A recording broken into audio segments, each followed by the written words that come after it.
తెలంగాణ ప్రభుత్వం విడుదల చేసిన 2022 టెట్ ఫలితాలలో రామయ్య కాంపిటేటివ్ కోచింగ్ సెంటర్ ప్రభంజనం. టెట్ పేపర్ 1లో 133 మార్కులతో స్టేట్ ఫస్ట్ ర్యాంక్ సాధించిన J Anjani. TET paper 2 maths science విభాగంలో 129 మార్కులు 127 మార్కులతో స్టేట్ టాప్ ర్యాంకులు సాధించిన J Anjani N Saritha. TET paper 2 social studies విభాగంలో 122 మార్కులతో స్టేట్ టాప్ ర్యాంక్ సాధించిన ఏ మమత. మరియు అన్ని పేపర్లలో 90% ఉత్తీర్ణత సాధించిన ఏకైక సంస్థ Ramaiah competitive coaching centre. 2017-18 DSC ఎస్జిటిలో స్టేట్ ఫస్ట్ ర్యాంక్ సాధించిన మహేష్. స్టేట్ టాప్ 10 ర్యాంకులతో పాటు అత్యధిక ఉద్యోగాలు సాధించిన ఏకైక సంస్థ Ramaiah competitive coaching centre.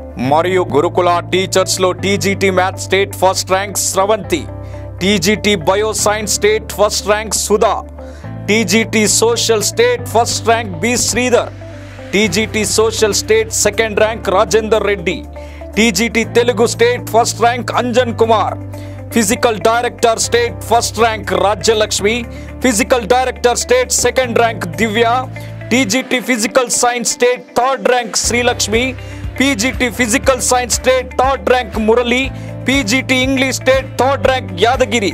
2017-18 DSC గురుకుల టీచర్స్లలో 70 నుండి 80% ఉద్యోగాలు సాధించిన ఏకైక సంస్థ Ramaiah competitive coaching centre.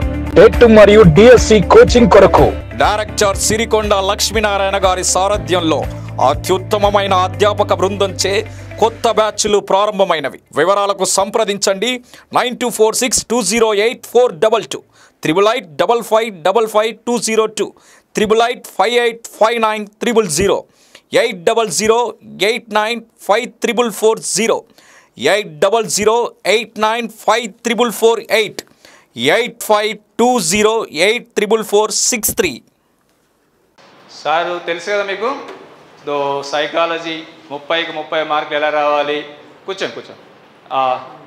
DS perspective గురించి కానీ, సైకాలజీ గురించి కానీ, ఫిలాసఫీ, సోషాలజీ 10కి 10 మార్కులు ఎట్లా రావాలని దాదాపు ఒక 20 సంవత్సరాల నుంచి డిఎస్సిలో టెట్లో అనుభవం ఉన్న వ్యక్తి. సో ఇందాక ఎట్లయితే మట్టపల్లి రాఘవేంద్ర సార్ ఉన్నారో, so the legend psychology and perspective Pantulu Madhubabu sir 2 Telugu రాష్ట్రాల్లో #1 ఫ్యాకల్టీ. సో మీరు యూట్యూబ్లో కొట్టినా కూడా లక్షల వ్యూస్ ఉండే వీడియోస్ కూడా మీకు అవపడతాయి. మీరు డెమో చూడాలనుకుంటే ఇప్పుడు చూడవచ్చు, తర్వాత టైం దొరికినప్పుడు యూట్యూబ్ ఛానల్లో సైకాలజీ పంతులు మధుబాబు సార్ వీడియోస్ అంటే మీకు అందుబాటులోకి వస్తాయి. Okay, thank you. నేను మళ్ళీ వస్తాను, సారు చెప్పినాక మళ్ళీ వస్తాను. లాస్ట్ 1:30 వరకు క్లోజ్. ఓకే, ఇక్కడ మీకు వచ్చేసి టెట్ వాళ్ళకు డిఎస్సిలోనే ఇప్పుడు ఇంక్లూడింగ్ మాట్లాడతాం మనం. డిఎస్సి ప్యాటర్న్ ఏముంటుందంటే మీకు తెలిసిందే, మళ్ళీ నేను చెప్పే పని ఏం లేదు. ఇక్కడ పర్స్పెక్టివ్స్ ఇన్ ఎడ్యుకేషన్ అంటాం, పిఐఈ. రెండవది వచ్చేసి జీకే అండ్ కరెంట్ అఫైర్స్ అంటాం. మూడవది ఇంగ్లీష్, కంటెంట్, మెథడ్స్. నేను అంత సార్ డీటెయిల్డ్గా చెప్పిండు కాబట్టి నేను అందులోకి వెళ్ళట్లేదు. కంటెంట్ ప్లస్ మెథడ్స్ ఉన్నాయి. ఇందులో మీరు ఎస్జిటికి అయితే తెలుగు కూడా ఉంటుందేమో, maybe. English, Telugu, content, methods ఇవన్నీ మీరు టెట్లో చదివి ఉన్నారు, ఎంతో కొంత చదివి ఉన్నారు నా ఉద్దేశం. మళ్ళీ ఇస్తున్నాడంటే ఏదో వ్యత్యాసం అయితే చూపిస్తాడు.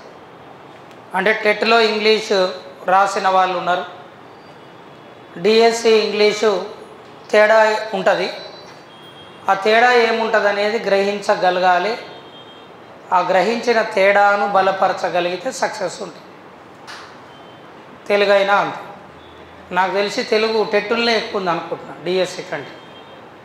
డిఎస్సిలో టెక్స్ట్ బుక్స్ ఉన్నట్టుంది, దాన్ని ఇన్ డీటెయిల్డ్గా నాకు తెలియదు.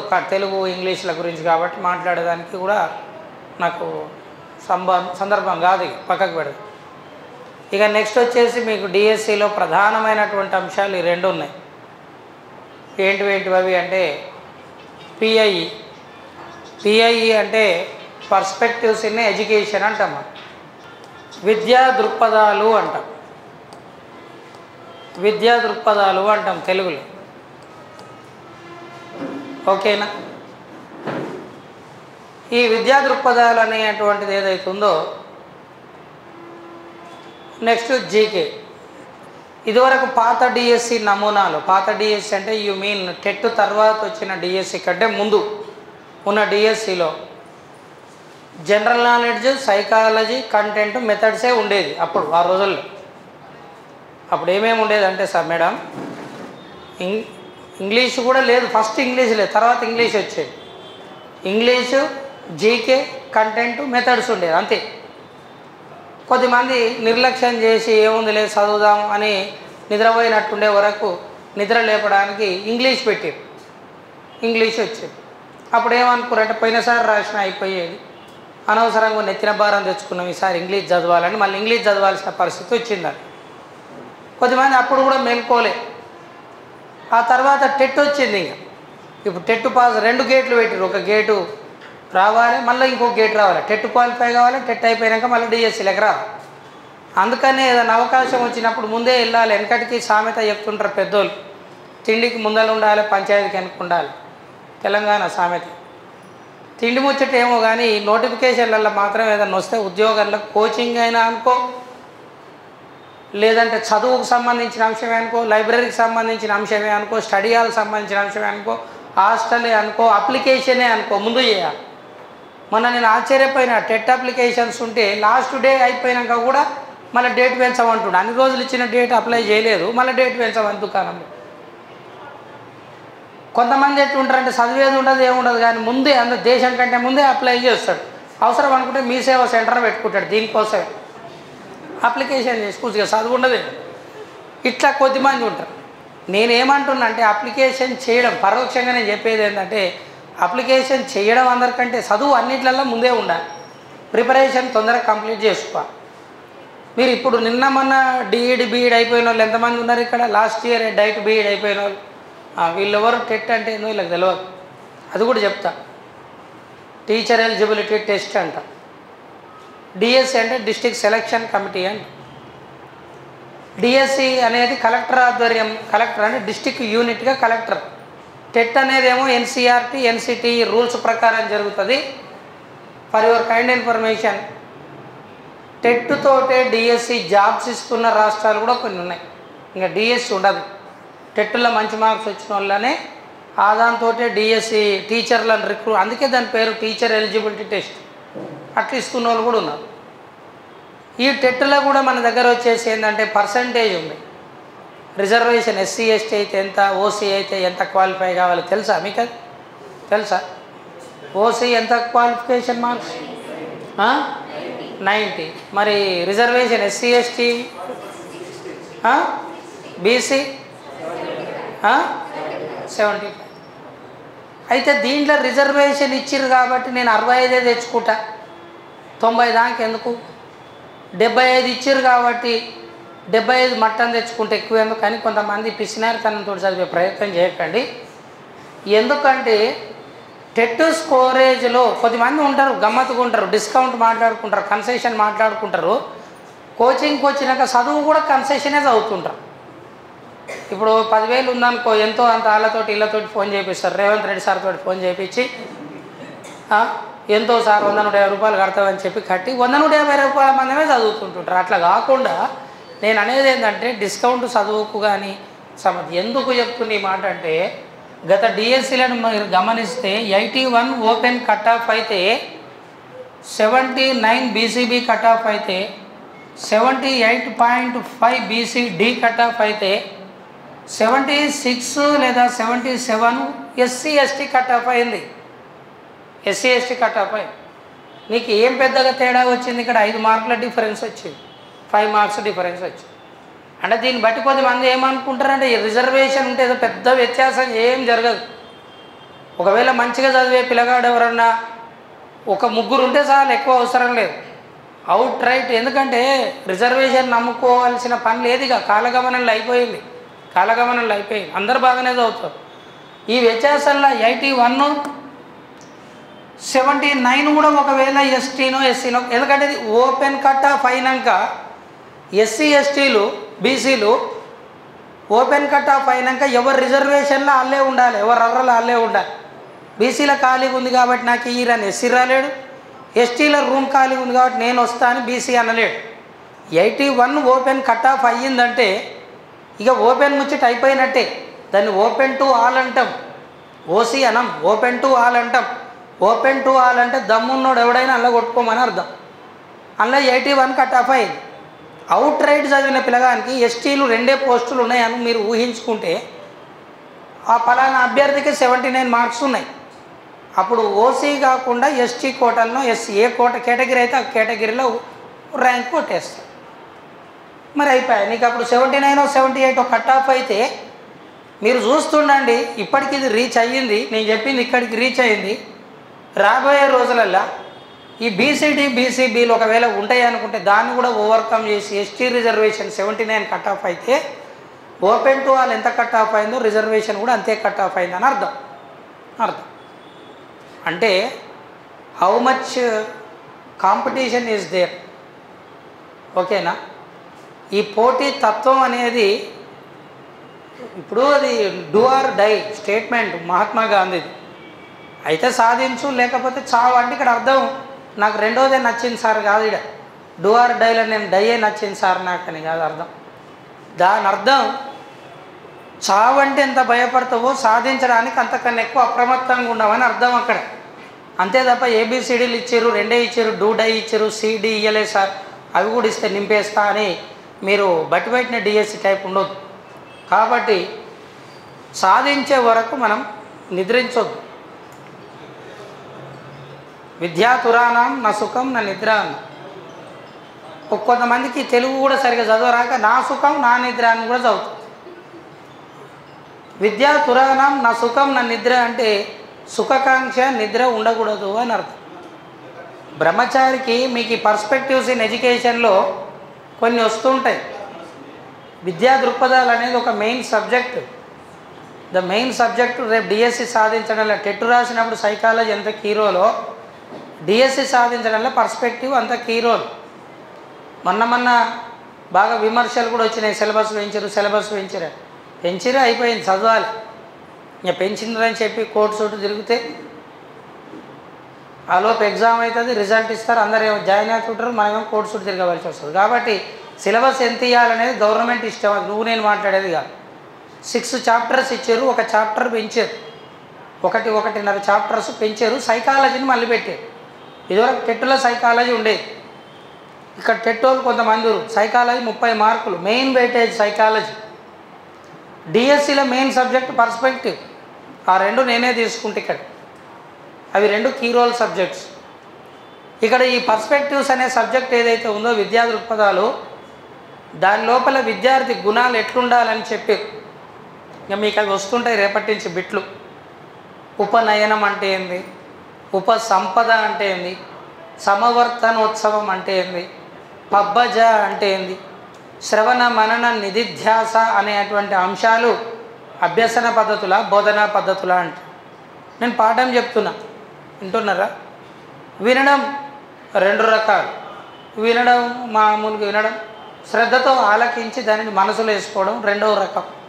మామూలుగా మనం రోడ్డు ఎమ్మటి వస్తుంటే పెద్ద హారన్, ఇప్పటిదాకా నేను వస్తుంటే హారన్ కొట్టాడు, నేను పెద్ద లారీ అనుకొని పక్కకి జరిగిన, అది లూనాకు పెద్ద లారీ హారన్ పెట్టాడు. తెలుగు కల్లోడే వీడెవడో పావులో సిద్ధాంతం చదివాడు అనుకున్నాను. అట్లా హారన్ కొట్టాక నేను లారీ అనుకొని భయపడి తమ్మన పక్కకి జరిగే వరకు లారీ వస్తలేదు, ఇటు చూస్తే కింద లూనా. ఏందన్నాడు, బాగా అయిందా అన్నాడు అని పోతూనే ఉండు. అదే ఏందా ఇది, నువ్వు ఏందా అంటే ఇది నిబంధన సిద్ధాంతం సార్, ఇది హారన్ చూస్తే మామూలు హారన్ కొడితే భయపడతలేరు, అందుకే పెద్ద హారన్ పెట్టుకున్నా, బండి ఎట్లుంటే ఉంది హారన్ గట్టి ఉండాలని చెప్పి. ఇదే మన ఇండియన్ రోడ్స్ కరెక్ట్ సిస్టమేటిక్ పద్ధతి, ఇట్టయితేనే ఇంటాడు ఎవడైనా అని చెప్పి ఇచ్చాడు. తెలుగు కల్లో వేరు బాబా అనుకున్నానే. మామూలుగా హారన్ సౌండ్ కూడా వింటాం, అది శ్రవణం, అది కూడా శ్రవణమే.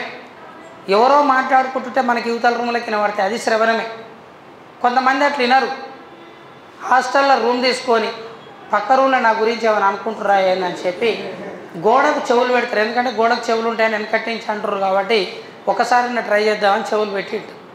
ఈయన అవతల వాళ్ళు ఎవరి గురించో మాట్లాడినా సరే వీళ్ళు మనసులో వేసుకొని దాని గురించే బాధపడి డిఎస్సి పక్కకేసి ఎందుకు నాకు ఈ బాధ ఇది ఇటువంటివి వింటారు. కానీ చదువుకు సంబంధించిన ఈయనమంటే మాత్రం చేతగా క్లాస్ రూమ్లో పొద్దుగాల 6 గంటల నుంచి సాయంత్రం 8 గంటల దాకా క్లాసులు నడుస్తుంటాయి. ఈడనేమో నిద్రపోతారు, ఆడనేమో మెలకువగా ఉంటారు. లెండి మేల్కోనండి, గమ్యం చేరే వరకు పోరాడండి అని స్వామి వివేకానంద అని. లేండి మేల్కోనండి అంటే అలారం పెట్టుకొని లేండి, లేకపోతే నిద్ర లేవండి, ఇది కాదు. మానసిక చైతన్యంతో నిద్ర లేవండి అని. చాలామంది ఏం చేస్తున్నారు ఇప్పుడు ఈ గమ్మత్ ఏంటంటే ప్రతి డెమోకి కొంతమంది వస్తుంటుంటారు, వీళ్ళందరూ ఒక్కసారి ఎందుకు రారని నాకు రోజు డౌట్ వచ్చి అడిగిన. అందరం ఒకసారి వస్తే మళ్ళీ నెక్స్ట్ డెమోకి ఎవరిని వస్తారు సార్, మేమే మాట్లాడుకున్నాం, వచ్చినప్పుడల్లో 200 వద్దాం, నోటిఫికేషన్ వచ్చినప్పుడు 1000 మంది వద్దామని మేమే అనుకున్నాం అన్నట్టుగా వస్తుంటాం. లాస్ట్ టైం టెట్ జరిగినప్పుడు చూసాను నేను ఇప్పుడు ఎవడో వస్తాడు లే అనుకున్నా. సార్ ఏమో యాడ్ చేసాడు రామయ్య కోచింగ్ సెంటర్ చివరి బ్యాచ్ అని వేసాడు. నీ చివరి బ్యాచ్ అలా కూడా 4 రోజులు అయితే ఎగ్జామ్, ఇప్పుడే కూడా వస్తాడు అనుకుంటే వాళ్ళు కూడా ఓ డీసీఎం అంతమందికి. నేను అనుకున్నా వచ్చినావు కట్టవలసిన ఫీజు తప్పదు కడతావు, అదేదో మరి ముందే కట్టి ముందే జాయిన్ కావచ్చు కదా. అందరు చదువుకొని అయిపోయినాక మొత్తం సీట్లు అయిపోయినాక వచ్చి ఉత్తగానే గోడలెమ్మటి నిలబడతాట్టు గప్పుడెందుకు వచ్చినావు నువ్వు అన్నాడు. దాని దగ్గర సమాధానమే ఉండదు, ఉత్తగానే నవ్వుతాడు, ఇంకా ఎట్కారం నవ్వుతాడు, బాగా అయిందా అన్నాడు. వాస్తవానికి మాకు ఛాలెంజ్ ఎవడు అంటే వాడే. ఎందుకంటే వానికి 4 రోజులలో సైకాలజీ చెప్తానికే నిలబడుతుంది. ఆయనకు సైకాలజీ, ఇంగ్లీషు, తెలుగు అన్నీ చెప్పాలి. చెప్పలేకపోతే సార్ అది చిన్న చూపు చూస్తాడు, చూసినావా నీ వల్ల కాలే, నీకు ఎంత ఛాలెంజ్ ఇచ్చినా నీకు బోనస్ పాయింట్ కబడ్డీలో బోనస్ పాయింట్ రాలేదన్నట్టు ఒక రకంగా చూస్తాడు, మా దిక్కు నీ పని అయిపోయింది అన్నట్టు. మా తోటి ఛాలెంజ్లు కట్టవద్దు మీరు. వచ్చేటోళ్ళు ఎవరు రావాలి, సీరియస్ ప్రిపరేషన్ స్టార్ట్ చేయాలి. శ్రవణము అంటే ఈట్లలో చూపించాలి. నేను అనేది అది ఈట్లలో చూపించాలి.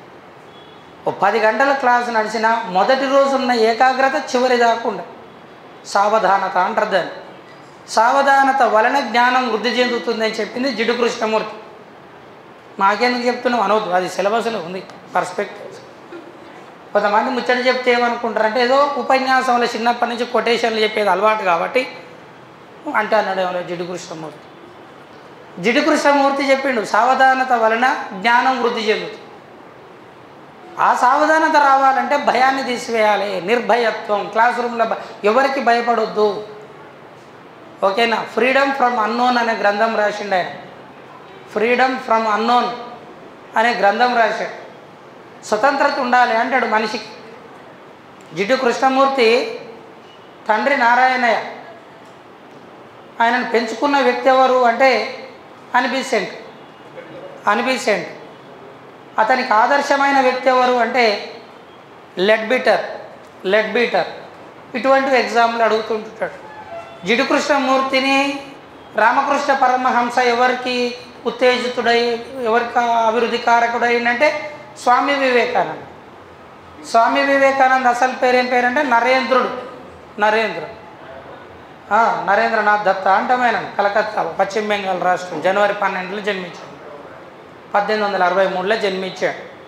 అప్పుడెందుకు జన్మించిండంటే గాంధీ కంటే నాకు ఎక్కువ ఏజ్ ఉండాలనే ఉద్దేశం మీద, ఓ 6 సంవత్సరాల ముందు జన్మిస్తే నేను గాంధీ కంటే పెద్దోడిని అవుతానే ఉద్దేశం మీద గాంధీ 1869లో జన్మిస్తే ఆయన ఎక్కడ జన్మిస్తాడని ముందే 6 సంవత్సరాల ముందే జన్మించిన వ్యక్తి ఎవరు అంటే స్వామి వివేకానంద. 1863లో జన్మించాడు వివేకానందుడు మోస్ట్ ఇంటలెక్చువల్, పశ్చిమ Bengal matriculation top, state first rank.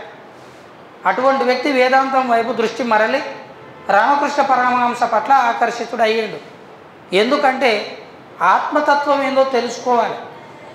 ఈ ఫిలాసఫీ పార్ట్ అంటాం. పర్స్పెక్టివ్లో ఫిలాసఫీ ఉంటుంది, సోషియాలజీ ఉంటుంది, హిస్టరీ ఉంటుంది, సైకాలజీ ఉంటుంది, యాక్ట్స్ ఉంటాయి, ఇవన్నీ ఉంటాయి పర్స్పెక్టివ్స్. సైకాలజీ కూడా ఉంటుంది. మేము టెట్ వాళ్ళం కదా సార్ మాకు టెట్టు చెప్పంటే సైకాలజీ టెట్టులో ఏముందో పెడగాజీ తప్ప అది మొత్తం పర్స్పెక్టివ్లో ఉంది. అది మొత్తం పర్స్పెక్టివ్స్లో ఏం తక్కువ లేదు. ఇక ఉండాల్సినంత మొత్తం ఉంది. టెట్టులో ఉన్న సైకాలజీ అంతా డిఎస్సీలో ఉంది. ఇంకా మీకు ఏమైనా అనుమానం ఉంటే పోయి చూసి. మరిగా ఈ రామకృష్ణ పరమహంస అనే వ్యక్తికి ఏమో చదువు లేదు, 5వ తరగతి వరకే చదువు. 5వ తరగతి కూడా సరిగా చదవాలి. అటువంటి వ్యక్తి రామకృష్ణ పరమహంస అసలు పేరు గదాధరుడు. బేలూరు మఠం, ఆ బేలూరు మఠం దగ్గర రామకృష్ణ పరమహంసకు శిష్యుడు అయ్యిండు స్వామి వివేకానంద. విన్నాం అట్లా. ఓకేనా. కృష్ణాజీ అర్జున్ ఎవరికి గురువు అంటే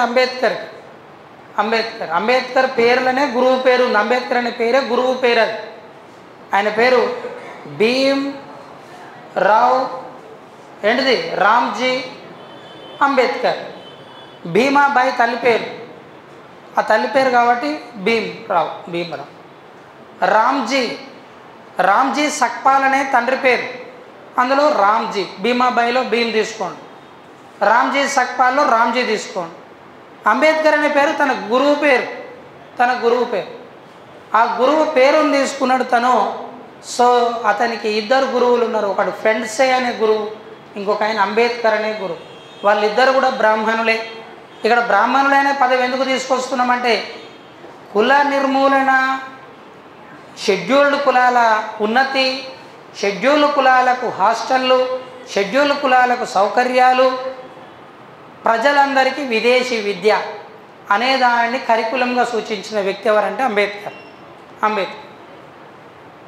అట్లా కాకుండా నైతిక విద్య, ఆధ్యాత్మిక విద్య, వృత్తి విద్య ఇలాంటి వాటిని సూచించినటువంటి వ్యక్తి మహాత్మా గాంధీ. వృత్తి విద్య అనే పదం జోడైతే గాంధీజీ మహాత్మా గాంధీ. వృత్తి విద్య తోడు కాకుండా నైతిక విద్య, ఆధ్యాత్మిక విద్య, సామాజిక మెలకువలు, దైవత్వం వెలికి తీయడం ఇవన్నీ వస్తే స్వామి వివేకానంద. వృత్తి అనే పదం వచ్చిందంటే ఇక మీరు డౌట్ పడద్దు, గాంధీ. మహాత్మా గాంధీ గురువు ఎవరంటే గోపాలకృష్ణ గోఖలే. స్వామి వివేకానంద గురువు రామకృష్ణ పరమహంస. అంబేద్కర్ యొక్క గురువు ఎవరు అంటే అంబేద్కర్ ఫెండ్సే. ఓకే. జిడ్డు కృష్ణమూర్తి గురువు ఎవరు అంటే లెడ్ బీటర్.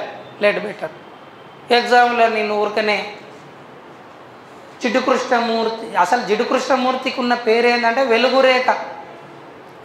రేఖ, కాంతి కిరణం. ఆయన ప్రపంచ తత్వవేత్త అన్న పేరుంది.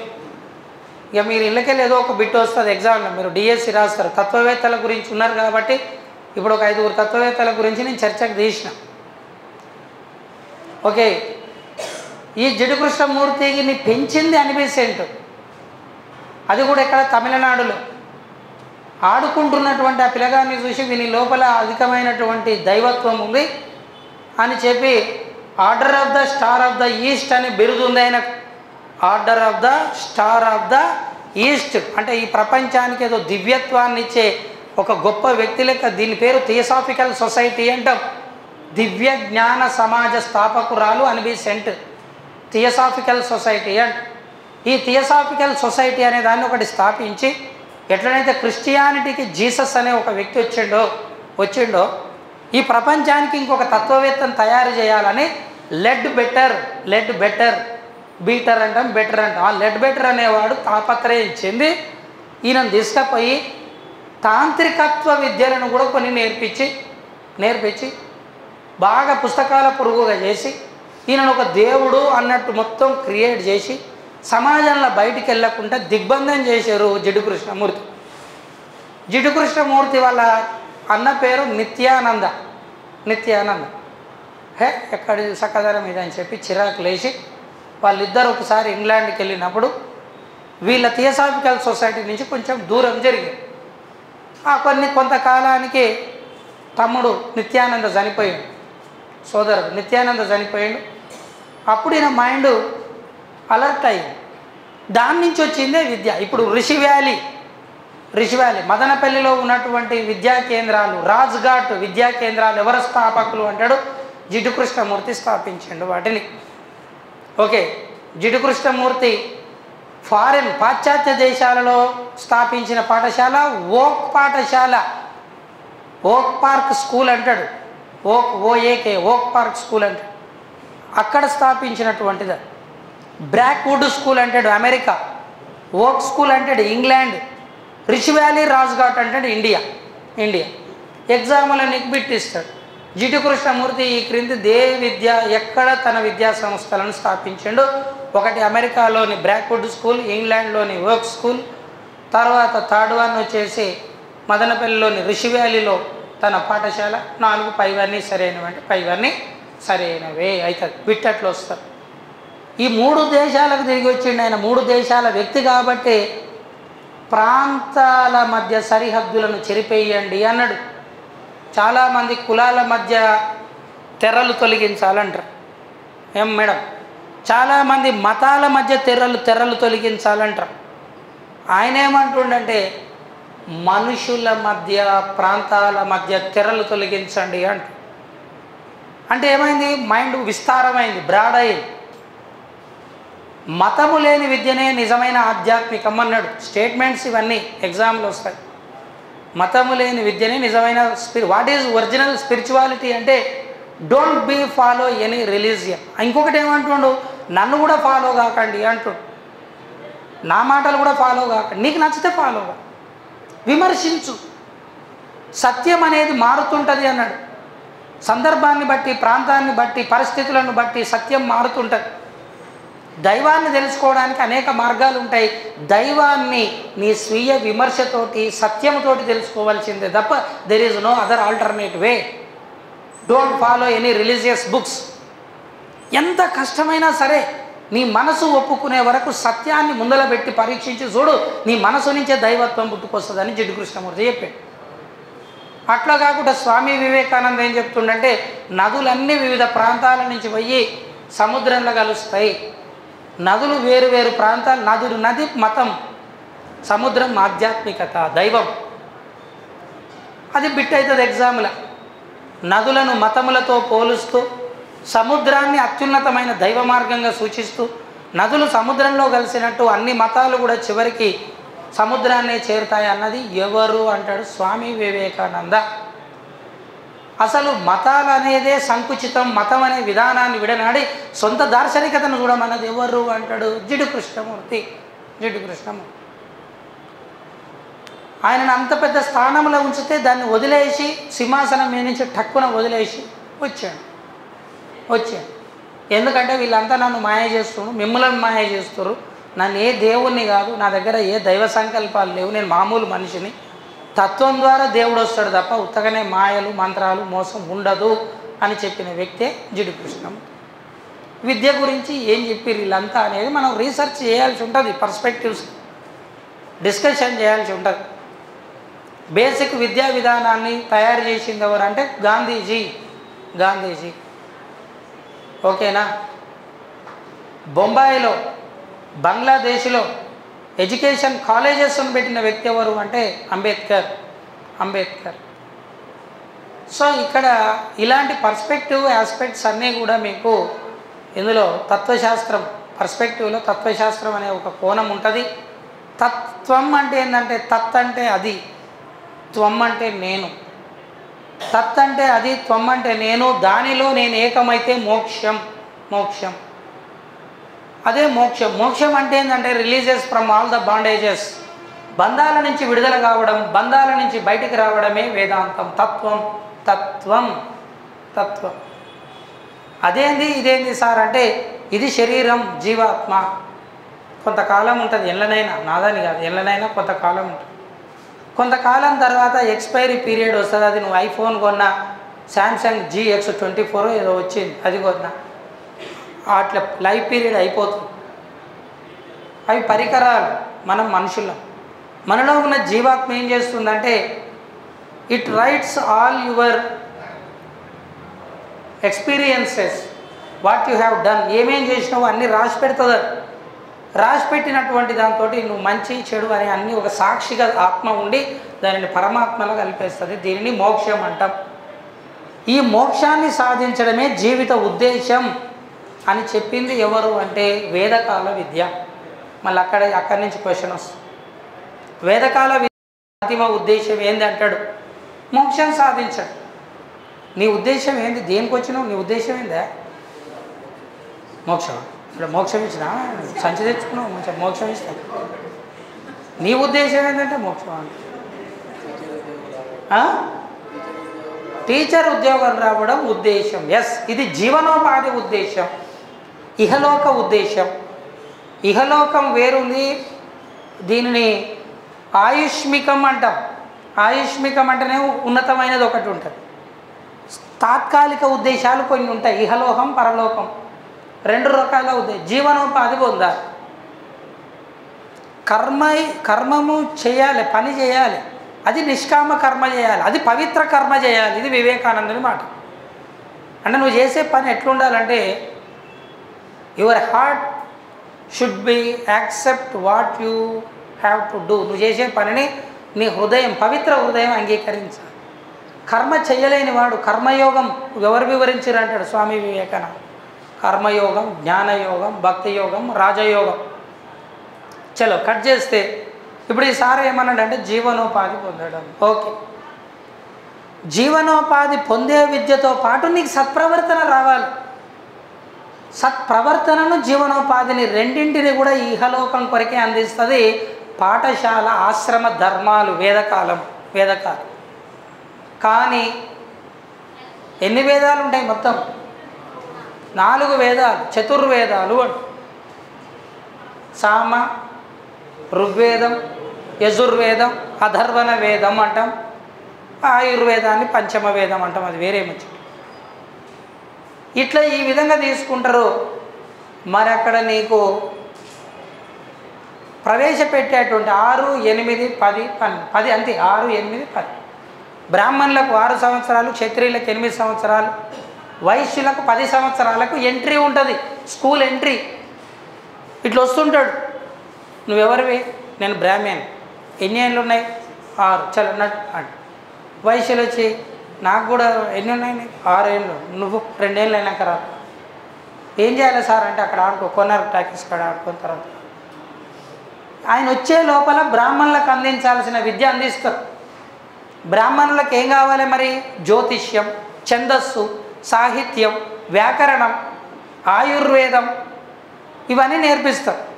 ఇవి నేర్పించి మళ్ళీ వైశ్యులు వచ్చినాక వాళ్ళతో కలిపి ఏం నేర్పిస్తారు? వ్యవసాయం, వ్యాపార శాస్త్రం, గణిత శాస్త్రం మళ్ళీ నేర్పిస్తారు. వ్యాపారము, వ్యవసాయం, గణితం అనేది ఎవరి కరికులం అంటే వైశ్యులది. శస్త్రాస్త్ర విద్యలు ఎవరివి అంటే క్షత్రియులు. మళ్ళీ క్షత్రియులకు అడిషనల్గా నేర్పిస్తారు. బ్రాహ్మణులకు అన్నీ నేర్పిస్తారు. ఎందుకంటే బ్రాహ్మణులు మళ్ళీ క్షత్రియులకు నేర్పేది బ్రాహ్మణులే. ఇక్కడ గురుస్థానం ఎన్ని రోజులున్నా పొందేది బ్రాహ్మణులే, కానీ క్షత్రియులకు, వైశ్యులకు బ్రాహ్మణ స్థానం లేదు. ఇది దీనిలోని లోపం. మళ్ళీ లోపం అడుగుతాడు. వేదకాలంలో ఉన్న లోపం ఏంటి అంటే, వేదకాల విద్యలో ఉన్నటువంటి ప్రధానమైన లోపం ఏమిటి అంటే వర్ణ వివక్ష.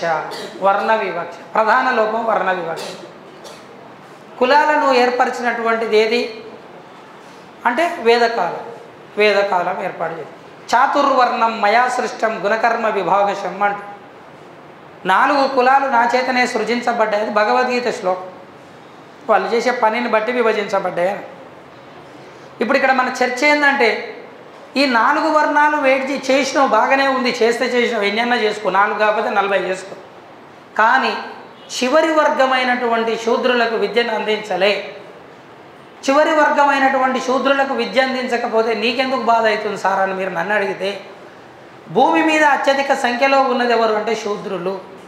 శూద్రులకు విద్య అందకపోవడం వలన వేదకాలంలో నిరక్షరాస్యుల సంఖ్య ఎక్కువ ఉంది, అక్షరాస్యుల సంఖ్య తక్కువైంది. అంటే పరోక్షంగా నిరక్షరాస్యుల సంఖ్యను పెంచింది వేదకాల విద్య. ఇది బిట్టై.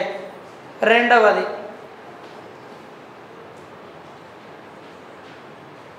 జాయిన్ అవుతావా? ఉత్తగానే వచ్చి చూస్తానికి వచ్చినావు. ఎందుకంటే నాకు పాఠం చెప్తున్నా డౌట్ వచ్చింది. నువ్వు జాయిన్ కావాలని నేను వరలే.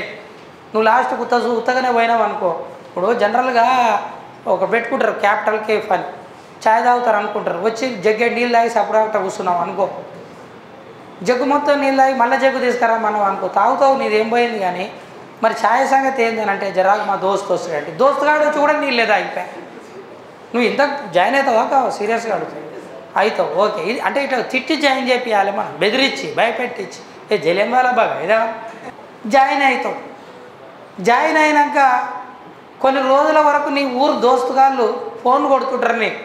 ఎట్టెట్టుందిరా హైదరాబాదు, ఎట్లా ఉంది కోచింగ్, ఏం సంగతి అంటే రేపటి నుంచి క్లాసులు నడుస్తుంటే ఆ క్లాసులలో ఆ సార్ ఈ సార్ ఉన్నప్పుడు నువ్వు ఫోన్ మాట్లాడతావు. కానీ నేను రేపటి నుంచి క్లాసులు నడుపుతప్పుడు నా క్లాసులో ఫోన్ మాట్లాడితే నేను ఊకోను, ఫోన్ తీసుకుంటా. ఇప్పటికి నా దగ్గర 270 ఫోన్లు ఉన్నాయి ఇట్లా మందివే. ఇంకొక 40-50 అయితే సెల్ ఫోన్ షాప్ పెట్టుకుంటా. కాబట్టి నా దాంట్లో మాట్లాడతట్లేదు. కాబట్టి దోస్తుగాళ్ళు ఫోన్ చేయగానే కొద్దిగా ఆగురా, ఈ పర్స్పెక్టివ్ సైకాలజీ సార్ వచ్చాడు వీడు తిడతాడని చెప్పి నన్ను తిట్టుకుంటేనే మళ్ళీ నన్ను తిడతాడని అవ్వద్దని చెప్పి ఫోన్ కట్ చేసి స్విచ్ ఆఫ్ చేస్తాను. కాలగమనంలో నీ దోస్తులు దూరం అవుతారు. ఒక్కొక్కడు పోతారు.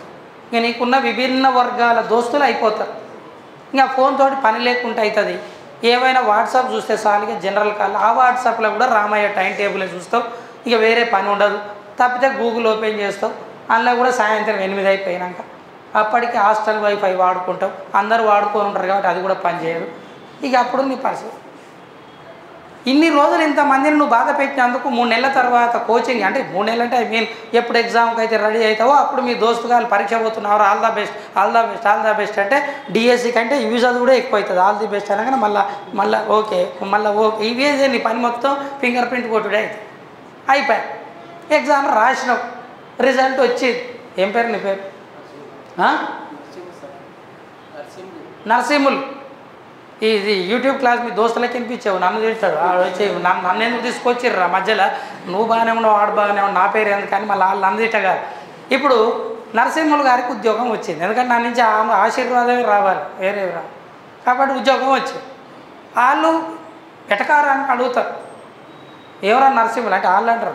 వాళ్ళు అనేది అట్నే అంటారు. వాళ్ళంటే నేనంటే కానీ వాళ్ళు అనగా నేనంటే తప్పు వచ్చింది కానీ ఎవరో నరసింహులు ఉద్యోగం వచ్చిన అది రానని అనగానే వచ్చింది. అనగానే రావద్దు అనుకున్నోనికి బాధగా ముఖం పెట్టి కంగ్రాట్స్ చెప్తానికి వస్తాడు. ఎప్పుడైనా చూడు గెలిచినాక అందరూ వస్తారు. ఇక కొత్తగానే ఇట్లా పులుముకొని నవ్వు రాకుండా పులుముకొని వచ్చినోడు ఏమో నేను ఊపిరి ఆడకుండా హక్ చేసుకొని ఏదో ఒక రకంగా చేస్తాడు. ఏం నెరవేరింది? నీ లక్ష్యం నెరవేరింది. నువ్వు డిఎస్సికి హైదరాబాద్ ఒక 3 నిమిషాలు టైం పోతే పోయింది. కానీ మొత్తం నీకు చిత్రీకరించిన వీడికి వచ్చినాక ఏమవుతుంది, పోతాప్పుడు ఎట్లా పోతావు, అయినాక ఏమవుతుందో ఓ షార్ట్ ఫిలిమే అయిపోయింది. ఇక ఇప్పుడు నరసింహులు ఇక బడికి పోతుంటాడు. స్ప్లెండర్ ప్లస్ ప్యాషన్ ప్లస్ ఆయన ఏమో అనుకున్నాను నాకు తెలియదు. ఆ బండి వేసుకొని కొనుక్కున్న కూలింగ్ అద్దాలు పెట్టుకొని ఇక బడికి పోతుంటే ఊళ్ళో పెద్ద ఫేమస్ అవుతాడు. ఎందుకంటే డిఎస్సి వస్తే ఐఏఎస్ వచ్చే సమానం అది. అంతేగాని గ్రామీణ సివిల్ సెంటర్ దాంతో ఇక అందరు శేబాష్ అంటారు. నరసింహులు సక్సెస్ అయ్యి దీనికి సాక్ష్యం ఉంది. మళ్ళీ ఎవరైనా ప్రిపేర్ అయితే అప్పుడు ఆయన ఉండి నువ్వు కూడా రామయ్య కోచింగ్ సెంటర్ రోజు సూపర్ చెప్తారు ఆడ. పోయినసారి ఒక ఆయన నన్ను ముందు వరుసలో కూర్చుంటే చిట్టిండు, దానివల్ల నేను ఉద్యోగం వచ్చింది, నువ్వు కూడా అట్టే పోయి కూర్చో అని చెప్పి ఈ కుర్చీ ఇంటికి తీసుకుపోయి ఆడొచ్చేటప్పుడు మళ్ళీ తెస్తావు నువ్వు ఈ కుర్చీ ఇట్లా తీసుకొచ్చేసి ఇప్పుడు వీడికి ఒక సీన్ అయిపోయి దీనికి సాక్ష్యం ఉంది, ఓ అర్థం ఉంది, మూల్యాంకనానికి ఒక సాక్ష్యం ఉంది, బోధనా పద్ధతులకు ఒక సాక్ష్యం ఉంది. ఇవన్నీ మంచిగానే ఉన్నాయి. మోక్షానికి సాక్ష్యం ఏది? పోతివి సంవత్సరాలు గుహలలో పోయి ధ్యానం చేస్తేవి, ముక్కు మూసుకుంటేవి, రావి చెట్టు కింద కూర్చొని నువ్వు చేసిన తపస్సుకు రావి చెట్టు ఎండిపోయి ఇన్ని చేస్తేవి ఊరి నుంచి వస్తుంది. మోక్షం అని పోయినోడే కానీ నాకు మోక్షం వచ్చిందని చెప్పినోడు ఎవడన్నా ఉండా? ఇది పిట్ అవుతుంది ఎగ్జామ్. వేదకాల విద్యల్లో ఉన్న కరికుల దోషం ఏంటంటే మోక్షం పొందడం అనేదే కానీ మోక్ష సాధన జరిగిందని చెప్పడానికి తగిన సాక్ష్యాధారం లేక దాని కొరకు వెచ్చించిన కాలం వృధా అనే భావన కలుగుతుంది. ఇది దేనికి వ్యతిరేకం అంటాడు? ప్రాగ్మాటిజంకు వ్యతిరేకం. ప్రాగ్మాటిజం అంటే ఏంది? వర్తమాన కాలం. వర్తమాన కాలం అంటే ఏంది? వ్యవహారిక సత్తావాదం. ఏదైనా అనుకుంటే అది సాధించాలి. ఈ క్రింది వారిలో భారతీయ వ్యవహారిక సత్తావాది ఎవరు? 1 జిడ్డు కృష్ణమూర్తి, 2 స్వామి వివేకానంద, 3 మహాత్మా గాంధీ, 4 ఏది కాదు అంటాడు. ఆన్సర్ మహాత్మా గాంధీ. ఆన్సర్ మహాత్మా గాంధీ. ఈ ఆన్సర్ మనకు చేయాలనిపించదు. ఎందుకంటే మీరు చదువుతప్పుడు రేపటి నుంచి బిడ్స్ వస్తుంటాయి. మహాత్మా గాంధీ దేని చేత ప్రేరణ పొందిండు? దేని చేత ప్రేరణ పొందిండు అంటే ప్రేమ అనేటువంటి విషయములో. ఓకేనా? పాపిని క్షమించు, పాపాన్ని క్షమించకు అని ఒక స్టేట్మెంట్ క్రైస్తవత్వం బైబిల్లో చూసి దాని నుంచి ప్రేరణ పొందిండు గాంధీజీ. గాంధీజీ ప్రధానంగా పాటించిన విషయాలు ఏంటంటే అహింస, అసత్యం పలుకొద్దు, సత్యమే, ట్రూత్. 3వది ప్రేమ. ఈ 3ంటిని ఇష్టపడ్డాడు. ఏంటివేంటివి అవి? అహింస, సత్యం, ప్రేమ. సత్యమే దైవం, సత్యాన్ని చేరే మార్గం ప్రేమ. ఇది ఆయన ఇచ్చిన కొటేషన్స్. నేను ఏదో సారు వేదాంత ఉపన్యాసాలు ఇస్తున్నాను అనుకోని పెడచెవిన పెట్టక.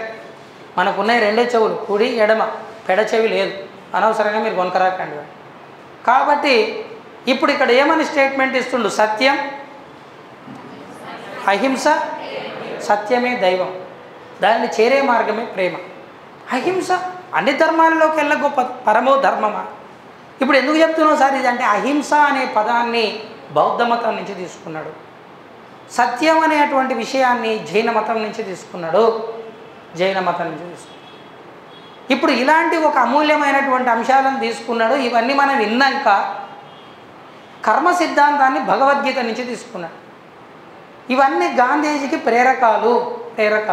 ఏ విషయంలో ఎవరు ప్రేరణ, అది చదవాల్సి వస్తుంది. మీరు ఇన్ని చదివినటువంటి ఇతనిని మనం ఆదర్శవాది అనుకుంటాం. ఆదర్శవాది అంటే ఎవరంటే దేవుడిని నమ్మిన వ్యక్తిని ఆదర్శవాది, భావవాది అంట. పనిని నమ్మిన వ్యక్తిని వ్యవహారిక సత్తావాది అంట. కాబట్టి ఆధ్యాత్మిక కర్మయోగి అన్న పేరు ఎవరికి ఉంది అని ఎగ్జామ్లో బిట్ అవుతుంది. మహాత్మా గాంధీ. మళ్ళీ చెప్పండి నాకు ఏంటిది? ఆధ్యాత్మిక కర్మయోగి ఎవరినంటాం? మహాత్మా గాంధీని అంట. ఎస్, అక్టోబర్ 2న పుట్టిండు. అక్టోబర్ 22వ తారీఖున బేసిక్ విద్యను ఏర్పరచిండు. అట్లా గుర్తుపెట్టుకోండి. 2/22 అక్టోబర్ 2న పుట్టిండు. ఆయన బేసిక్ విద్యను ఏర్పాటు చేసింది అక్టోబర్ 22, 1936లో హరిపుర సమావేశాన్ని ఏర్పాటు చేసిండు. 1937 సేవాగ్రామ్ సదస్సులో అది అమలయ్యింది. సేవాగ్రామ్ సదస్సు, సేవాగ్రామ్ ఎక్కడ ఉంటుందంటే గుజరాత్లో ఉంటుంది. వార్ధా అనేది ఎక్కడ ఉంటుందంటే మహారాష్ట్రలో ఉంటుంది. మహారాష్ట్రలోనేమో వార్ధా విద్యానికి సంబంధించి సమావేశం ఏర్పడింది. మరి గుజరాత్ సబర్మతి ఆశ్రమం దగ్గరనేమో అది జాకీర్ హుస్సేన్ కమిటీని ఏర్పాటు చేసి అమల్లోకి తీసుకొచ్చాడు. అతని పత్రిక పేరు ఏమిటంటే హరిజన్. అంబేద్కర్ పత్రిక పేరు బహిష్కృత్ భారత్. జస్ట్ ఎక్కడ నిలబడితే దాని మీద డెమో అటు తిరుగుతుంటుంది. ఆ చుట్టూ మనకు తెలియకుండా జరుగుతుంది. ఇది చెప్పాలనుకోని రామ్ మేము ఎప్పుడు కూడా డెమో చెప్పడానికి వస్తాం. ఎక్కడ స్ట్రక్ అవుతుందో దాని సరౌండింగ్ మొత్తం తిరుగుతుంటుంది. ఇక్కడ మొత్తం ఫిలాసఫర్స్ మీద నడుస్తుంది. నా ఉద్దేశం కూడా ఏముంటుందంటే నా డెమోలు కూడా పాతవి ఉంటాయి కాబట్టి ఎప్పుడు చెప్పిన సుత్తే చెప్పకుండా కొత్తవి చెప్తుంటుంటే వారం డెమో చెప్తుంటాం కాబట్టి పిల్లలు విన్నప్పుడు ఈ సార్ నుంచి ఇప్పుడు ఈడో బిట్ వచ్చింది. అప్పుడు మీరు చూడండి దగ్గర ఇప్పుడు డిఎస్సి పేరు మీద మనం ఒక 15 డెమోలు వేసినాం. 15 డెమోలో ప్రతి డెమోలో కొత్త విషయాలే ఉంటాయి. ఏవో 1-2 పాయింట్లు కలిస్తే కానీ ప్రతి దగ్గర డిఫరెంట్ కాన్సెప్ట్సే ఉంటాయి. ఒకసారి పర్యావరణ విద్య గురించి మాట్లాడినా, మ్యాక్సిమం బిట్స్ అక్కడ చెప్పిన. ఒకసారి యాక్ట్స్ గురించి చెప్పిన. ఒకసారి మొత్తం ఫస్ట్ చాప్టర్ ఏవి మన హిస్టరీ గురించి చెప్పిన, కమిషన్స్ గురించి చెప్పిన. ఎప్పుడన్నా గిట్లనే చదువుకునే పిల్లలు ఆ డెమోను ఓపెన్ చేస్తే డెమోలు అందరికీ ఉంటాయి. ఫస్టే నేను కనబడంటే కనబడ, నాది ఇంటర్వెల్ అయిపోయాక ఇస్తారు. నాది ఎంత పాత్ర, నా సక్కదనం ఎంత, సగం మధ్య అయిపోయాక తీసుకొస్తాను. కాబట్టి అట్లా రయ్యిన గుంజి మధ్యలో పెడితే అక్కడి నుంచి నా దుకాణం స్టార్ట్ అవుతుంది. ఆ స్టార్ట్ చేసినటువంటి అక్కడి నుంచి నా క్లాస్ ఉంటుంది. ప్రతి క్లాసులో కొన్ని బిట్స్ ఉంటాయి. ఇక రామయ్యకు వచ్చినాక మీకు ప్లస్ ఏమవుతుందంటే ఆఫ్లైన్ మనదే ఉంటుంది, యూట్యూబ్ క్లాసులు మనయే ఉంటాయి, ఆన్లైన్ మనదే ఉంటుంది, పుస్తకాలు సార్లయ్యే ఉంటాయి. ఇక నీకు బయట వ్యవస్థతో సంబంధం లేదు. కొద్దిమందికి ఆరాటం ఎక్కువ ఉంటుంది. తొందరగా బలం రావాలని, ఒలింపిక్ పథకాన్ని కొట్టాలని, అప్పటికప్పుడే ఏదైనా బెస్ట్ యాప్ ఉంటే బెస్ట్ యాప్ అదేంట్రా బెస్ట్ యాప్ అని చెప్పి ఏదో దిక్కుమాల యాప్ తీసుకొని అవి వినుకుంటే చేరుతాడు. ఇయర్ ఫోన్ చూస్తే ఉండదు, అది కూడా పోతుంది లోపలికి బ్రెయిన్. ఇట్లా ఉంటుంది కొంతమంది. ఆన్లైన్ విద్య వలన సంపూర్ణత రాదు. ప్రతి డెమోలో అదే మాట చెప్తున్నా, ఈ డెమోలో కూడా అదే మాట చెప్తున్నా. ఆన్లైన్ విద్యతోటి సంపూర్ణత రాదు. జీవితంతో చెలగాటాలు ఆడొద్దు. కొద్దిమంది ఏం చేస్తుంటారంటే లైఫ్ తోటి ఎక్స్పెరిమెంట్స్ చేస్తుంటారు. మై ఎక్స్పెరిమెంట్స్ విత్ ట్రూత్ అనే గ్రంథం రాసిండు గాంధీజీ. కొంతమంది my experiments with online education అని కొంతమంది దాంతో చేస్తుంటారు ఎక్స్పెరిమెంట్. ఆన్లైన్ కోర్సుల వల్ల ఎప్పుడు సంపూర్ణత ఉండదు. దేవుని ప్రసాదంతో కడుపు నింపుకోవాలంటే కుదరదు. ఏదో పెడతారు తినాలి, మళ్ళీ అన్నం వండుకొని తినాలి రూమ్లో పోయి, లేదా హాస్టల్లో పెడితే తినాలి. దాని మీద ఆధారపడితే సోమాలియా ప్రజలైనట్టు అవుతారు. కాబట్టి వాళ్ళు ఎట్టుంటారని అడగ దీనస్థితిలో ఉన్న దేశం. మరి ఇప్పుడు ఇక్కడ మనం ఏంటంటే ఎడ్యుకేషన్ అంటే గురుముఖత విద్య, గురుముఖత విద్య నడుస్తుంది. ఉపనయనం అంటాం దీనినే ఇది ఆ భాషలో. ఉపనయనము అంటే సమీప జ్ఞానం అని అర్థం. ఉపనయనం అనగా డాష్ అంటే నువ్వు ఈనాడు పేపర్లో ఈరోజే వచ్చింది 10 నయనం కన్ను, 2 అక్షరాలు అంటే నయనం అంటే కన్ను, నయనం ఉపనయనం. ఉప అంటే చిన్న, నయనం అంటే కన్ను, అంటే చిన్న కన్ను, మెల్లె కన్ను, స్ట్రాబిస్మస్ ఇవి కాదు. ఉపనయనం అంటే గురువు దగ్గర జ్ఞానం, సమీప జ్ఞానం. గొప్పవాడు కావాలంటే 2 మార్గాలు, గురువు వెంట నన్ను ఉండాలి, గురువు ఇంట నన్ను ఉండాలి. ఉంటేనేమో గురువు ఇంట నన్ను ఉండాలి, లేదా గురువు వెంట నన్ను ఉండాలి. ఇది ఈరోజు వచ్చింది కాదు, వెనకటి నుంచి వచ్చేది. ఎవరు గురువుని పట్టుకొని వైఫల్యం చెందినవాడు నాకు ఒక్కరి పేరు చెప్పండి, లేదు. మనం ఇట్లా ఆలోచిస్తే ఏ డెమో చెప్పలే రామకృష్ణ పరమహంస, స్వామి వివేకానంద. మీకు శిష్యులుగా చేరతా కానీ మరి నేను చికాగోలో స్పీచ్ ఇవ్వాలంటే మామూలు విషయం కాదు. 4 ఇంగ్లీష్ పుస్తకాలు స్క్రిప్ట్ రాసి చూద్దామని వివేకానందుడు రామకృష్ణ పరమహంసను అడగలేదు, రామకృష్ణ పరమహంస కూడా రాయలేదు. రామకృష్ణ పరమహంస జీవితాన్నే ఆదర్శం తీసుకొని ముందుకెళ్ళాడు, జీవితాన్నే ఆదర్శం తీసుకొని ముందుకెళ్ళి ఇట్లా గురువు జీవితాన్ని తీసుకొని ఆదర్శంగా వెళ్ళే అటువంటి విధానం ఎందులో ఉందంటే జైన మతంలో ఉంది. దీనిని అనుసరణ పద్ధతి అంటాం. ఒక పక్కకి ఇటు మాట్లాడుతున్నా, ఇంకో పక్కకు బిట్టు చెప్తున్నా. మధ్య మధ్యలో మీకు ఏమవుతుంటుంది అంటే మైండ్లో కాన్ఫ్లిక్ట్ స్టార్ట్ అవుతుంటాయి. ఇది ఇందాం, ఇది రాసుకుందాం, ఇది మంచిగా ఉంది అనుకునే లోపు ఇంకో ముచ్చట వస్తుంది. అదేందో చూసి మళ్ళీ ఇటు వచ్చే వరకు ఏది గుర్తుంటుందో ఏమవుతుందో కొంచెం ఎక్కువ మీద కొనుక్కొచ్చుకునేది ఉంటేనే అనిపిస్తుంది.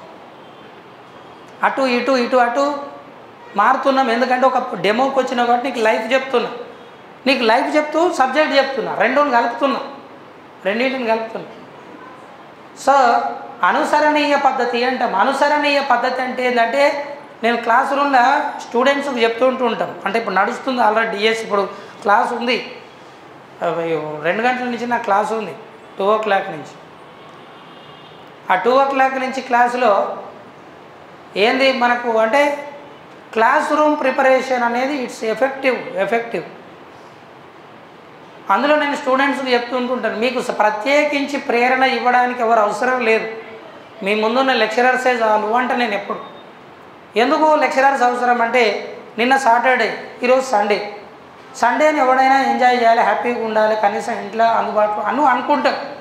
కానీ మీకేమో ఒక సండే డెమో, మాకు every Sunday demos, every Sunday క్లాసులు అంటే ఎంటర్టైన్మెంట్ అనేది దూరం అయిపోతుంది. నా క్లాస్ ఎప్పుడు ఉంటుంది అంటే మార్నింగ్ 6:30 to 8 ఉంటుంది రెగ్యులర్. అంత పొద్దుగాల ఎవడు వస్తాడు సార్, ఎవడు వస్తాడు అంటేనే సగం ఓటమి ఒప్పుకున్నట్టయితే. 6:30 క్లాస్ పెట్టిన వెంటనే నువ్వు అలర్ట్ కావాలి. అది క్లాస్ అనే దానికంటే ముందు క్రమశిక్షణ అలవాటు అవుతుంది. నువ్వు వస్తున్నావు, నేను కూడా వస్తావు. ఈ విధంగా రావడం వల్ల మన జాడ్యం వదులుతుంది. నేను అందుకే ఏమంటానంటే మీకు సపరేట్గా ప్రేరణ అవసరం లేదు. ఇన్ని బ్యాచులు చెప్పినాం, పైసలు వస్తుంటాయి, పేరు వస్తూనే ఉంటుంది, ఐడెంటిఫికేషన్ వస్తూనే ఉంటుంది. మీరంటే నిన్న మొన్న వచ్చి ఉండొచ్చు, ఈ బజార్లో ఏడ నిలబడ్డా మధుబాబు సార్ అంటే గుర్తుపడుతూనే ఉంటుంది. నా ఫిగర్ గుర్తు లేకపోయినా నా పేరు నోటెడే ఉంటుంది. దాదాపు గతముల టెట్టు రాసిన ప్రతి స్టూడెంట్కు సైకాలజీ మధుబాబు అంటే నోటెడ్. నా ఫోటో ఎక్కడ ఉండదు, మరి యూట్యూబ్లో వస్తుంది ఈ మధ్య, కానీ ఆ యూట్యూబ్లో కూడా ఇదివరకు యూట్యూబ్లో లేనప్పుడు అది కూడా ఉండదు. ప్రతి డిఎస్సి రాసిన వ్యక్తికి, ప్రతి టెట్ రాసిన పిల్లగానికి సైకాలజీ మధుబాబు సార్ అంటే నోటెడ్ అది. మరి నోటెడ్ అయినాం కదా అని చెప్పి మేము రాజీ పడతలేం కదా, గ్రౌండ్ లెవెల్ ఉండి మేము క్లాసులు చెప్తున్నాం కదా. సార్లే ఇంత కష్టపడి చెప్తున్నప్పుడు ఉద్యోగం కావాల్సిన మనం ఎంత కష్టపడి చదవాలి అనడమే అనుసరణీయ పద్ధతి. అనుసరణీయం అంటే ఫాలోయింగ్ మెథడ్. ఒకరు పోతుంటే వాళ్ళు వెనకంగా పడిపోవడమే ఫాలోయింగ్ మెథడ్. ఈ పద్ధతిని ప్రధానమైనటువంటి బోధనా పద్ధతిగా కలిగింది ఏదంటే జైన మతం. చర్చా పద్ధతి ప్రధానమైన విధానం కలిగింది బౌద్ధ మతం. మానిటోరియల్ విధానం కలిగింది ఏది అంటే హిందూ మతం, ఇస్లామిక్ మతం, ఇంగ్లాండ్లోని బెల్ సిస్టమ్. పోలికలు. కొద్దిమంది కొత్తగా వచ్చి ఉండొచ్చు, నేను మాట్లాడుతుంటే వాళ్ళకి అయోమయం అనిపించవచ్చు. మానిటోరియల్ అంటాడు, ఏమేమో అంటాడు. నీకు విషయం తెలుసా, సారు చెప్పిన దాంట్లో 90% నాకు అర్థమే కాలేదే. నిజంగా చెప్తున్నా, అబద్ధమైన కొట్టేసి చెప్తున్నా. అంటే అది నా లోపం కాదు, నీ లోపం. ఎందుకు లోపం అంటే నేను సిలబస్ను చెప్తున్నప్పుడు నీకు దీని మీద పరిచయం లేదు అని అర్థం. నీకు పూర్వజ్ఞానం లేదని అర్థం. ఈ పూర్వజ్ఞానం లేదు కదా, మరి నేను రేపు కోచింగ్కి వస్తే నాకేం లాభం జరుగుతుంది అంటే ఫస్ట్ నుంచి బేసిక్ కాన్సెప్ట్స్ చెప్పుకుంటూ వస్తాను. నా ఉద్దేశం కూడా అదే, అందరి ఉద్దేశం సంగతి నా ఉద్దేశం అదే. నా పేరు మధుబాబు, నా ప్రధాన ఉద్దేశం కూడా అదే. ఏంటిదా ఉద్దేశం అంటే ఇక్కడికి ఒక 10,000 పెట్టి కోచింగ్కి వస్తుండంటే 10,000 అనే డబ్బులతో పాటు వాని 3-4 నెలల సమయం వాళ్ళ తల్లిదండ్రులను పక్కకు పెట్టి వాడు ఇక్కడికి రావడం, ఇదంతా ఎమోషనల్ కనెక్ట్. అది మనల్ని నమ్మి వచ్చాడు. చిన్న పిల్లగాడు ఏం చేస్తాడు, గోడ మీద ఉండి దెబ్బెళ్ళిన దుంకుతాడు పట్టుకోమని తండ్రిని. అప్పుడు 100% ట్రై చేయాలి తండ్రి. నువ్వు ఏ స్థితిలో ఉన్నా అవసరం లేదు, పట్టుకోవాలి. ఎందుకంటే వాడు పూర్తి నమ్మకాన్ని వదిలేసాడు, పూర్తి నమ్మకాన్ని. అలాంటి పిల్లలే కావాలి. చదువు సగం వచ్చి బిల్డప్లు ఇచ్చేటోనికంటే నాకేం రాదు, నీవే తప్ప ఇహం పరం బెరగ, నాకెవ్వడు లేడిగా నువ్వే అని అంత నువ్వే అని వదిలేసేటోడే కావాలి. ఎందుకంటే వానికి ఎంత చెప్తే అంత వస్తుంది, ఎంత చెప్తే అంత నేర్చుకుంటాడు. కాబట్టి బేసిక్గా ఒక్కొక్క పదం ఒక్కొక్క అక్షరం ఇప్పుడు ఉన్న బ్యాచ్ని అడిగినా చెప్తారు. తెలుగులో కూడా అప్పుడప్పుడు తప్పులు రాస్తారని అవి కూడా స్పెల్లింగ్ చెప్తుంటాను. నేను అంత దిగజారి సబ్జెక్ట్ చెప్పే పరిస్థితి వస్తుంటుంటుంది, తప్పు రావద్దని. అట్లనే క్లారిటీగా మాట్లాడతాం. సబ్జెక్ట్ విషయంలో మీకు డోకా ఏం లేదు. ఆ సిలబస్ ఏముంటుంది సార్ అంటే ఇక ఒక 6 చాప్టర్లు ఉంటాయి. అవన్నీ ఇదివరకు డెమోలో చెప్పినా చూస్తే చూడండి. లేదనుకుంటే మీరు ఊరికే గూగుల్లో పర్స్పెక్టివ్స్ సిలబస్ ఇన్ డిఎస్సి అని కొట్టినా ఓపెన్ అవుతుంది.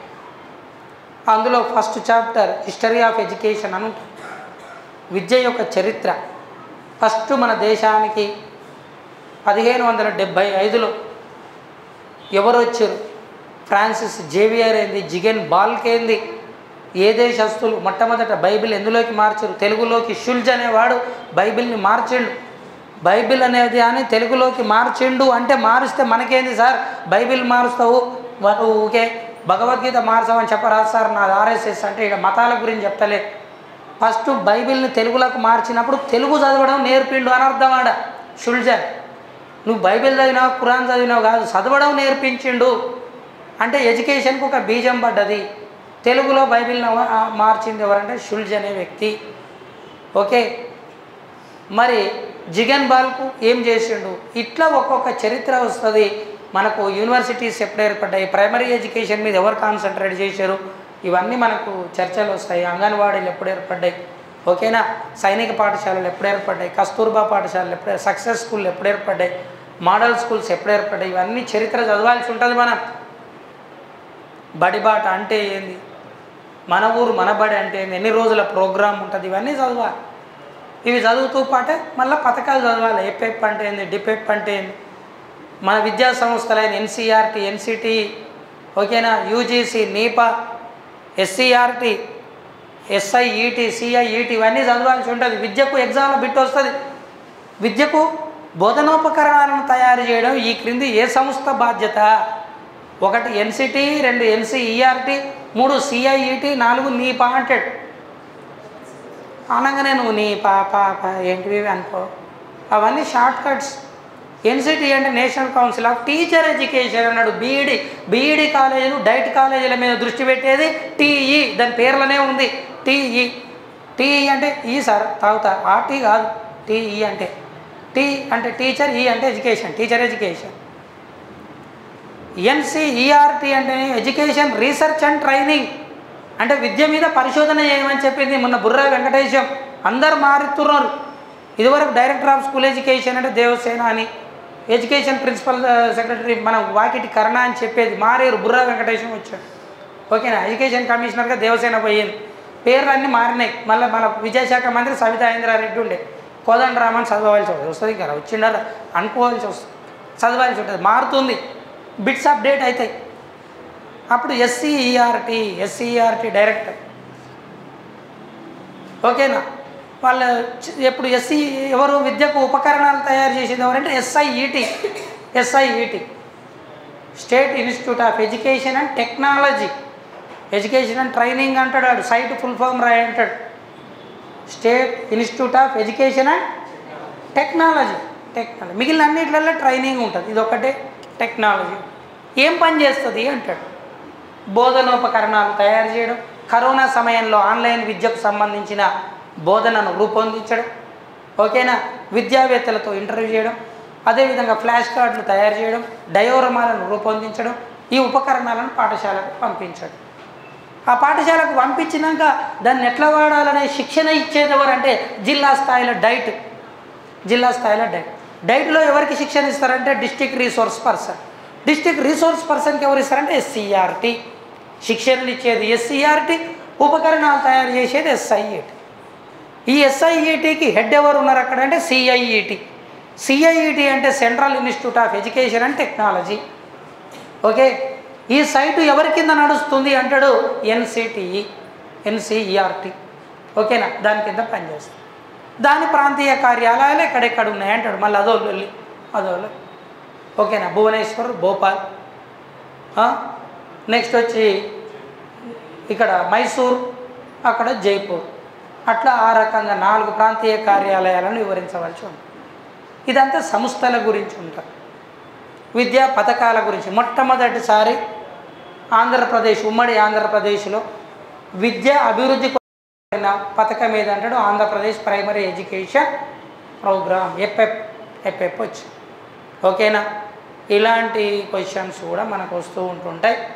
అట్లా సంస్థలు, ఇటు హిస్టరీ, మరొక పక్కకు సైకాలజీ కాన్సెప్ట్స్ వస్తాయి. మళ్ళీ తక్కిన అవి పడతాయి. నిబంధన సిద్ధాంతం చెప్పింది ఎవరంటాడు ఇవాన్ పావ్లోవ్, స్కిన్నర్, థారండైక్. ఎవరు చెప్పారు? ముగ్గురిట్లల్లో. నిబంధన సిద్ధాంతాన్ని ఎవరు చెప్పారు? వాట్సన్ చెప్పిండా, పావ్లోవ్ చెప్పిండా, స్కిన్నర్ చెప్పిండా? అందరు చెప్పిరా? మాట్లాడతలేరు. టెట్టు రాసి కూడా మీరు సైలెంట్గా ఉండడం నాకు బాధ అనిపిస్తుంది. ఆన్సర్ ఇంతసేపు నేను వాగుతున్న ఒక్క బిట్టన్న గట్టిగా మాట్లాడవచ్చు కదా. నిబంధన సిద్ధాంతాన్ని ఎవరు చెప్పారు? పావ్లోవా, స్కిన్నరా, వాట్సనా? అందరు. నేను ఎందుకు ఇట్లా మళ్ళీ మిమ్మల్ని అడుగుతున్నంటే ఇకరన్నా మేల్కుంటారేమో. శాస్త్రీయ నిబంధన అని చెప్పింది పావ్లోవ్, నిబంధన ప్రతిస్పందన చెప్పింది వాట్సన్, కార్యసాధక నిబంధన అని చెప్పింది స్కిన్నర్. నువ్వు పట్టుకొని వచ్చినావు నిబంధన అనగానే పావ్లోవ్ అనాలే. వాడు ఏదన్నాడు? నిబంధన సిద్ధాంతాన్ని ఓవలు చెప్పిర్రు అంటాడు. గంత పావ్లోవా, వాట్సనా, స్కిన్నరా, పై అందరా అంటాడు. లేట్ కూడా చేయరు, ఆన్సర్ చేసేస్తారు పావ్లోవ్ అని. పావ్లోవ్ చెప్పింది శాస్త్రీయ నిబంధన. నేను ఏ నిబంధన అని అడగలేగా. అడగనప్పుడు నేను పావ్లోవే అంటే మరి స్కిన్నర్ వాడ్ఫిల్ కాడ. ఆపరేషనల్ కండిషనింగ్, ట్రెడిషనల్ కండిషనింగ్ చెప్పింది పావ్లోవ్, ఆపరేషనల్ కండిషనింగ్ చెప్పింది స్కిన్నర్. ఓకేనా, కండిషన్డ్ రెస్పాన్స్ థియరీ చెప్పింది వాట్సన్. అసలు సైకాలజీలో నిబంధన సిద్ధాంతం లేదు. నిబంధన సిద్ధాంతాన్ని బయాలజీ మెడికల్ గ్రౌండ్లో చెప్పిండు. 1904లో నోబెల్ బహుమతి వైద్య రంగంలో వచ్చింది పావ్లోవ్కి. సైకాలజీలో నోబెల్ బహుమతి లేదు. అది పావ్లోవ్కి నోబెల్ బహుమతి రష్యా దేశస్తునికి 1904లో ఏ విభాగంలో వచ్చిందంటే వైద్య రంగంలో వచ్చింది. దానిని సైకాలజీలోకి తీసుకొచ్చిన వ్యక్తి వాట్సన్. నిబంధన సిద్ధాంతాన్ని సైకాలజీలోకి తీసుకొచ్చిన మొదటి వ్యక్తి అనడానికో 199 మంది పావ్లోవ్ ఆన్సర్ చేసి వస్తారు. పావ్లోవ్ చెప్పలేదు, సైకాలజీలో చెప్పారు. సైకాలజీకి తీసుకొచ్చింది ఎవరంటే వాట్సన్. చిన్న క్వశ్చనే అట్లా ఉంటుంది. ఎన్ని అని చెప్తాం, ఎన్ని చెప్తే డెమో అనగానే సార్కి ఎంత వచ్చో చూద్దాం, పైసలు తెచ్చుకుందాం, 1000 రూపాయలు 500 కడదాం, 500లో 200 బిర్యానీ తిందాం, 300 రూపాయలు సినిమా చూద్దాం, ఎట్టా ఆధార్ కార్డు తెచ్చుకున్నావు కాబట్టి 0 టికెట్ అయినా మళ్ళీ ఇంటికి పడ్డదాకా పోదాం అని నువ్వు ప్లాన్ వేసుకొని వచ్చినావు. కానీ ఈ ప్లాన్లు నడవవీడ వినవా. 0 టికెట్ బస్సులలో ఉంటుంది, కోచింగ్లలో ఉండదు. సో ఎడ్యుకేషన్ను కాంప్రిహెన్సివ్ ఐడియాలజీతోటి నేను ఏమంటే, మీరు క్లాస్ రూమ్లో ఉన్న మీరు కావచ్చు, యూట్యూబ్లో రేపో మాపో వదిలిన తర్వాత చూసే వాళ్ళైనా కావచ్చు, వాళ్ళైనా. నా ఉద్దేశం ఒకటే, కాంప్రిహెన్సివ్ ఉండాలి స్టడీ. ఇష్టంగా చదవాలి, ప్రేమగా చదవాలి, సమగ్రంగా చదవాలి. కొత్తగా నేను నెల రోజులు ఏదో చదువుదాం, బిట్టు పడదాం, ఓ 10 బిట్లు చదివి ఎవడన్నా రాస్తలేడు 1000 రూపాయలకు 1000 బిట్లని. గట్లయితే రాస్తే బాగుండు పుస్తకం, పోతే పోయింది పుస్తకం అనుకుంటాం. ఏ పుస్తకం రాదు అట్లా. వస్తాయి కొంతమంది చెప్తారు 150 రూపాయలకే 4 పుస్తకాలు అని. కొంతమంది ఎవరు అంటే డిఎస్సి వాళ్ళు కొనరు, దాంట్లో పాత సామాన్లు కొంటారు. ఎందుకంటే అమ్మినా కూడా అన్నే పైసలు వస్తాయి. మళ్ళీ అట్లా అమ్ముతురు మార్కెట్లలో చూస్తున్నాయి. తప్పులు రాస్తున్నారు. అందులో ఘోరమైన విషయం ఏంటంటే తప్పులు రాస్తారు. ఆ తప్పులతోటి పుస్తకాలు ఎందుకు రాయాలి, పిల్లల జీవితాలతో ఎందుకు ఆడుకోవాలి, అది గమనించాలి. మేము క్లాస్ రూమ్ లెర్నింగ్ అభ్యసనం అనేది ఒక అద్భుతమైన అంశం. అది రసవత్తరంగా ఉండాలి. ఇక మీరు మళ్ళీ క్లాస్ రూమ్లలో ప్రిపరేషన్కు రారు. ఇది చివరిది వచ్చినాం. ఇది కోచింగే అంటాము. కోచింగ్ ఏంది? కోచింగ్ పేర్లు పెట్టిరు అట్లా, కోచింగ్ సెంటర్ వాళ్ళు. ఇది కోచింగ్ అని, మా దగ్గర అద్భుతాలు సృష్టించబడితే ఫస్ట్ ర్యాంక్ తెప్పిస్తామని. నేను ఇటు అన్నందుకే ఒకసారి నారాయణ కాలేజీలో తిక్కలాయన జాయిన్ చేసి వచ్చాను. ఎట్లా తెప్పిస్తావు? తెప్పి స్టేట్ ఫస్ట్ ర్యాంక్. సో ఎవరిని వల్ల ఏది కాదు. It's impossible to make you the topper by me. నా వల్ల చేయడం వల్లగా, మీ సహకారం ఉంటే, నా ప్రయత్నం ఉంటే అవుతుంది. అంతేగాని ఫస్ట్ ర్యాంక్ తెప్పించబడును ఏంటి శల్ప్రసం తెప్పే, అది సాధ్యమయ్యే పనిగా. ఏదైనా మీది ఉండాలి. కోచింగ్ సెంటర్లలో ఏ అద్భుతాలు జరుగుతాయని ఇక్కడంటే లేను, ఏ కోచింగ్ సెంటర్లో జరుగుతాయంటే కూడా విశ్వసించకండి. ఎందుకు ఈ మాట అంటున్నావు అంటే ఇక్కడ కూడా జరగదా సార్ అని, జరగదంటలేను. హార్డ్ వర్కింగ్ అవసరం అంటున్నాను. హార్డ్ వర్కింగ్, అల్టిమేట్ హార్డ్ వర్కింగ్ను పెంచాలి. ఓకేనా? క్లాస్ రూమ్ ప్రిపరేషన్ని డెవలప్ చేయాలి. మీకు ఇదే చివరి తరగతి బోధన కావాలి, వినడం కావాలి, శ్రవణం కావాలి. నేను మళ్ళీ స్కూళ్ళలోకి పోతే పాఠాలేగా చెప్పేది. అప్పుడు ఆ పిల్లలకు మంచిగా చెప్పాలంటే కనీసం 3 నెలలు వినాలి. ఓపికే ఉండదు.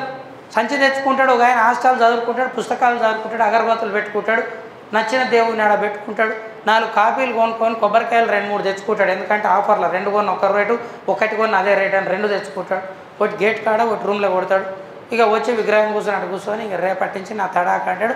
15 రోజులు, నెల రోజులు కాగానే ఎప్పుడైపోతుంది సార్ సిలబస్? ఇంకా ఆడు వచ్చి 20 రోజులు కూడా కాదు, అప్పుడే సిలబస్ ఎప్పుడైపోతుందని తొందర పెడతాడు. ఒక పిక్చర్ తోటి రావాలి. మనం ఎగ్జామ్, ఇంకా మీరు వచ్చారంటే ఇది ఎగ్జామ్ బ్యాచ్ అన్నట్టే. ఇక డిఎస్సి టెట్ 2 ఒకసారి రిలీజ్ అవుతాయా, ఎట్లా జరుగుతాయి అవి నేను చెప్పలేను. నేను అలాంటివి చెప్పను, నాతోటి కాదు చెప్పను, ఫెయిల్ కాను. చెప్పి మళ్ళీ ఫెయిల్ అయితే అవి అట్లాంటివిగా సార్ నీ మాటలు నమ్మి నేను జాయిన్ అయితే అంటే నేను పైసలు కూడా ఇవ్వలేదు. ఎందుకంటే నాకు ఎక్కువ తక్కువ పైసలు కూడా వస్తలేవు ఈ మధ్య. కాబట్టి ఇవన్నీ దృష్టిలో పెట్టుకొని సీరియస్ ప్రిపరేషన్ చేయండి. ఓకేనా? I wish you all the best. శుభం భూయతి. Bye all of you. Telangana ప్రభుత్వం విడుదల చేసిన 2022 టెట్ ఫలితాలలో రామయ్య కాంపిటేటివ్ కోచింగ్ సెంటర్ ప్రభంజనం. టెట్ పేపర్ 1లో 133 మార్కులతో స్టేట్ ఫస్ట్ ర్యాంక్ సాధించిన J Anjani. TET paper 2 maths science విభాగంలో 129 మార్కులు, 127 మార్కులతో స్టేట్ టాప్ ర్యాంకులు సాధించిన J Anjani N Saritha. TET paper 2 social studies విభాగంలో 122 మార్కులతో స్టేట్ టాప్ ర్యాంక్ సాధించిన ఏ మమత. మరియు అన్ని పేపర్లలో 90% ఉత్తీర్ణత సాధించిన ఏకైక సంస్థ Ramaiah competitive coaching centre. 2017-18 DSC ఎస్జిటిలో స్టేట్ ఫస్ట్ ర్యాంక్ సాధించిన మహేష్. స్టేట్ టాప్ 10 ర్యాంకులతో పాటు అత్యధిక ఉద్యోగాలు సాధించిన ఏకైక సంస్థ రామయ్య కాంపిటేటివ్ కోచింగ్ సెంటర్. మరియు గురుకుల టీచర్స్లో TGT maths state first rank Sravanthi, TGT bio science state first rank Sudha, TGT social state first rank B Sridhar, TGT social state second rank Rajender Reddy, TGT Telugu state first rank Anjan Kumar, physical director state first rank Rajyalakshmi, physical director state second rank Divya, TGT physical science state third rank Srilakshmi, PGT physical science state third rank Murali, PGT English state third rank Yadagiri. 2017-18 DSC గురుకుల టీచర్స్లలో 70 నుండి 80% ఉద్యోగాలు సాధించిన ఏకైక సంస్థ Ramaiah competitive coaching center. TET మరియు DSC coaching కొరకు director Sirikonda Lakshminarayana గారి సారథ్యంలో అత్యుత్తమమైన అధ్యాపక బృందంచే కొత్త బ్యాచ్లు ప్రారంభమైనవి. వివరాలకు సంప్రదించండి 9246208422, 8885555202, 88585900, 8008954440, 8008954448, 8520844463.